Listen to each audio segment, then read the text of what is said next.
রেস্টুরেন্টে গিয়ে, বিভিন্ন বারে গিয়ে, ঘুরতে গিয়ে নিজের কি বলে, এটা সামাজিক মাধ্যম, তার জন্য বলতে বাধ্য হচ্ছি, কেউ খারাপ মনে করবেন না, নিজের সাথে গার্লফ্রেন্ডকে নিয়ে গিয়ে কি করছে, ছবি তুলে সোশ্যাল মিডিয়াতে দিচ্ছে।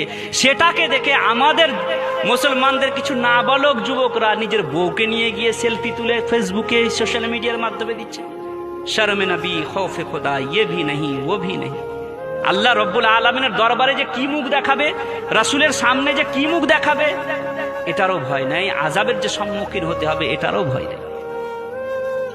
বউ একটা প্রাইভেট জিনিস, সে প্রাইভেট জিনিসকে প্রাইভেটে রাখতে হয়। আল্লাহ রব্বুল আলামিন পর্দার হুকুম দিয়েছেন, সে পর্দার জিনিসকে, মা বোনকে পর্দার মধ্যে রাখতে হবে। কিন্তু এই নাবালক যুবক নিজের স্ত্রীকে প্রদর্শন করাচ্ছে গোটা বিশ্ববাসীর সম্মুখে, দেখো আমার বউটা কত সুন্দর না।